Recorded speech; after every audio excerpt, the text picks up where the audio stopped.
Kyle Busch outlines his dream retirement plan. Kaulig Racing already has their eyes set on a Justin Haley replacement. And try not to get too excited, folks, but there's movement in the NASCAR console gaming space.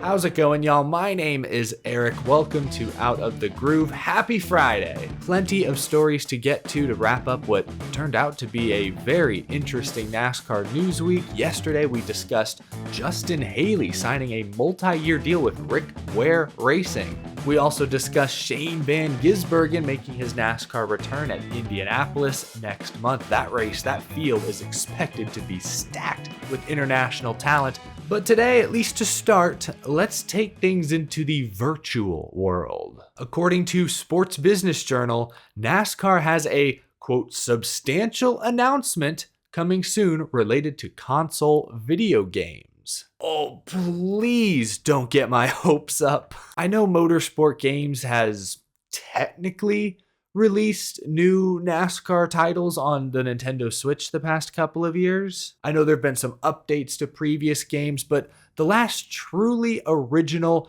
NASCAR console gaming experience was released nearly 2 years ago, NASCAR 21 Ignition, and I think it's safe to say it received less than stellar reviews from critics and fans alike. I'm not sure how many fans that game honestly has, more like players, gamers stuck with nothing else to play.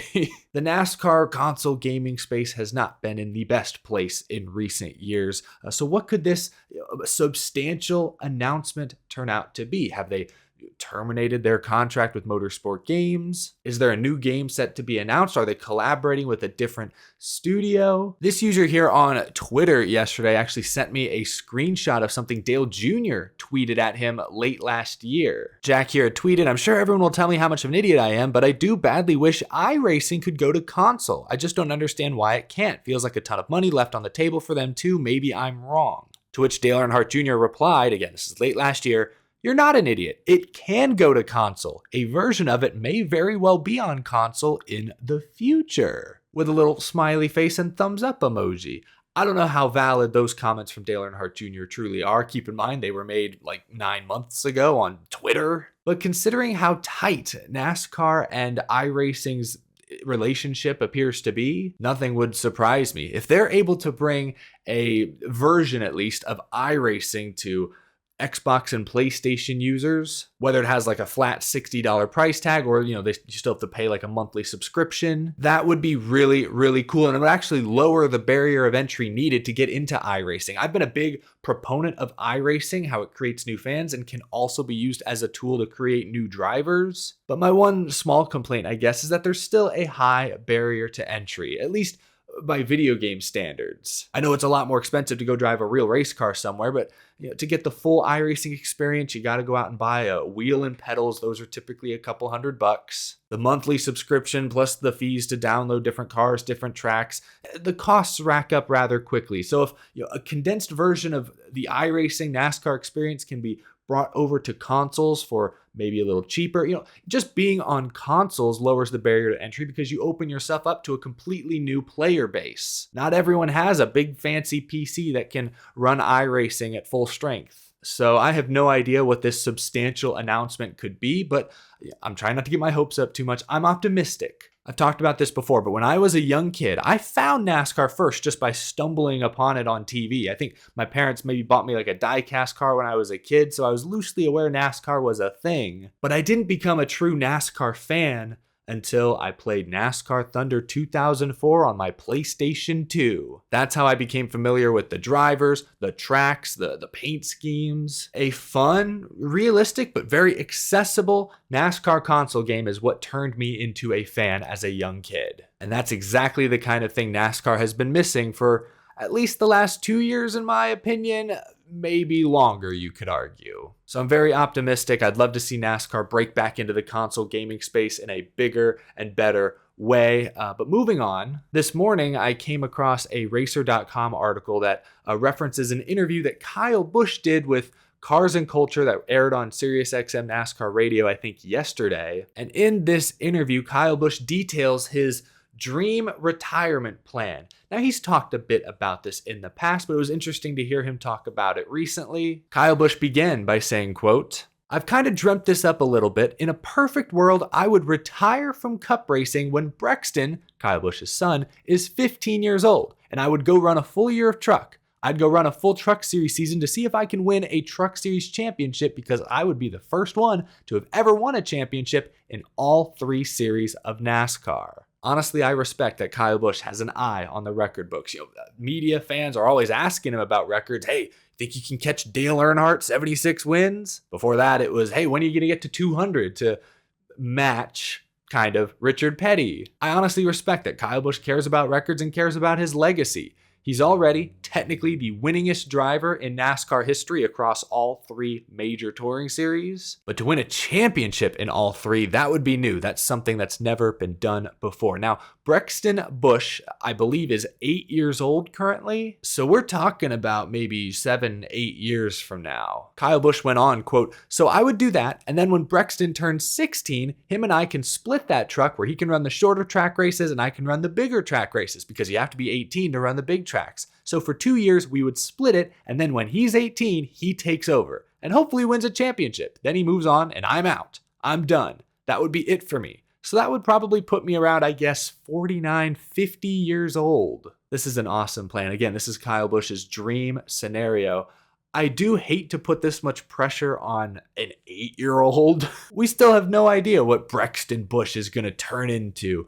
Obviously, there's a lot of racing talent in his blood, and I'm sure he'll continue to have decent resources growing up, but we're talking about 7 or 8 years from now. A lot can change. Kyle Busch wraps up by saying, quote, "That's the dream. I've got to make the dream a reality, so we're working on that. I've got to have that life after racing plan. I don't have that one set yet, and if my Cup career is going to be over in the next 6 or 7 years, boy, the time is ticking." I guess that is true, but honestly, I look at 6 or 7 years as quite a bit of time. On the plus side, if you're a Kyle Busch fan, it doesn't sound like he plans on retiring anytime soon. He's not going to, do what Eric Almirola may do this year and retire at age 39, or Martin Truex Jr. is considering retirement here at age 43. There's nothing wrong with that, but as a fan, I'm sure you like to see your driver continue to compete as long as they're physically capable. And, Kyle Busch will probably be at least 44, 45, 46 before his Cup career is all said and done. And then he's going to go run trucks for a couple seasons. So I think it's safe to say we'll still see a lot of Kyle Busch on the racetrack over the next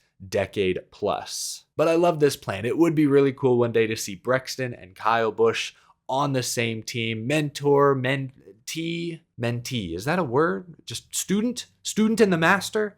I don't know. Anyway, let's move on. Yesterday, a shocking NASCAR silly season twist sent the entire industry into a spiral. Rick Ware Racing announced they had signed Justin Haley to a multi-year driver contract beginning in 2024. Justin Haley, I thought maybe a lifelong Kaulig racing competitor, now leaves behind the number 31 car. Bob Pockrass, reporter for Fox Sports, mentioned the driver that he's heard could be the leading candidate to replace Justin Haley. Here's the tweet. "Austin Hill has been the name most associated as a possibility at Kaulig over the last couple of months. Chandler Smith is 5th in Xfinity points with a win for Kaulig, but team also appears to be seeking funding/sponsorship, and that likely opens the door to other drivers." Okay, yeah. If Austin Hill and Chandler Smith are the 2 leading candidates, which makes sense, Austin Hill clearly has the edge right now. He's older. Chandler Smith is like 20. Austin Hill is 29. Austin Hill is far more experienced in trucks, Xfinity. He's even got some Cup Series starts. I guess Chandler has like 1 or 2 Cup starts as well. But more importantly, Austin Hill brings some funding. He does. United Rentals, which is like the world's largest equipment rental company, they've supported Austin Hill since his Truck Series days. Nowadays, you see Bennett Logistics and Transportation, which I looked up, is based in Georgia. Austin Hill is a Georgia boy. They've been all over his Xfinity Series car in recent years, and even the couple of Cup starts I think he's made. That 31 car the past couple of years has featured the Matt Kaulig-owned leaf filter colors more times than not. Perhaps that played into maybe Kaulig's decision to move on from Justin Haley. Kaulig and team got a little tired of funding that team completely out of pocket. They're looking to bring in a talented young driver who also has some funding attached. Austin Hill fits that description. I don't know exactly what Austin Hill's ceiling is. You look at his recent Xfinity Series numbers. He's having a career year this season. 3 wins already, a career best 8.1 average finish. He is one of the top 2 or 3 championship contenders in that series this year. And remember, between 2019 and 2021, 3 years, Austin Hill won 8 Craftsman Truck Series races. So again, the guy is experienced. He's no stranger to winning in recent seasons. Austin Hill would not be a bad pick.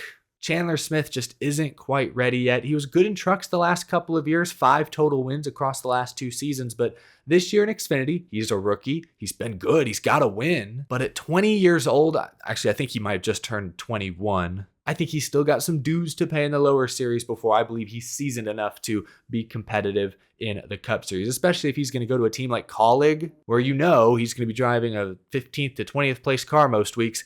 I mean, look at what's happened to Noah Gragson this year. Guy won like 8 or 9 races in Xfinity last season. He's a few years older than Chandler Smith, goes to Legacy Motor Club, who, yes, is having a rough year across the board, but I mean, it's been a nightmare driving that 42 for Gragson. I would hate to see something like that also happen to Chandler Smith, so keep him in Xfinity for at least another year. Austin Hill, for the time being, not a bad pick. A decent mix of talent and sponsorship. I also want to follow up on a topic I brought up yesterday. When talking about Justin Haley's departure, I mentioned, and I found an article from a couple of years ago that showed Todd Braun, former NASCAR owner, also Justin Haley's uncle, had owned one of the Spire charters the year Kaulig Racing came in and bought 2 Spire charters so that Haley would have a seat for 2022. I'm not sure if Kaulig Racing bought one of Todd Braun's charters or bought him out and became sole owners of whatever charter Todd Braun may have owned. If so, it was never reported, or if it was, at least I couldn't find it, and I dug around quite a bit. There's a chance that Todd Braun's Spire charter was not part of that deal. Remember, Spire at the time in 2021 owned 3 charters.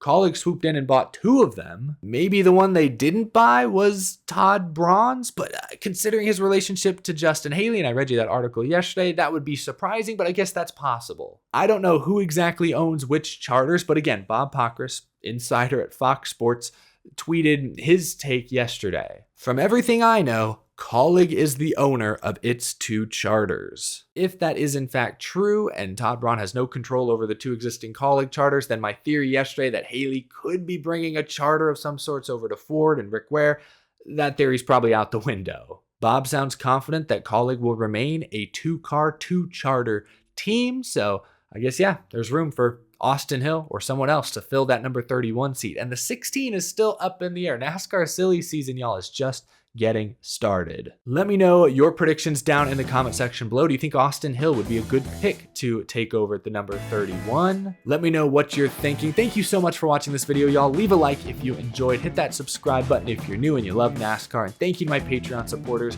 for your incredible support. I truly appreciate it. I will see you all after the Pocono race. I have some personal duties to take care of Sunday, so there's a chance I won't have a post-race video up until Monday. We'll see what happens. I appreciate your patience moving. Got all sorts of other commitments these days, but doing my best to stay on the NASCAR news grind because things are getting interesting this summer. It's been a lot of fun filming this past week. Thanks for watching, y'all. I will see you again soon.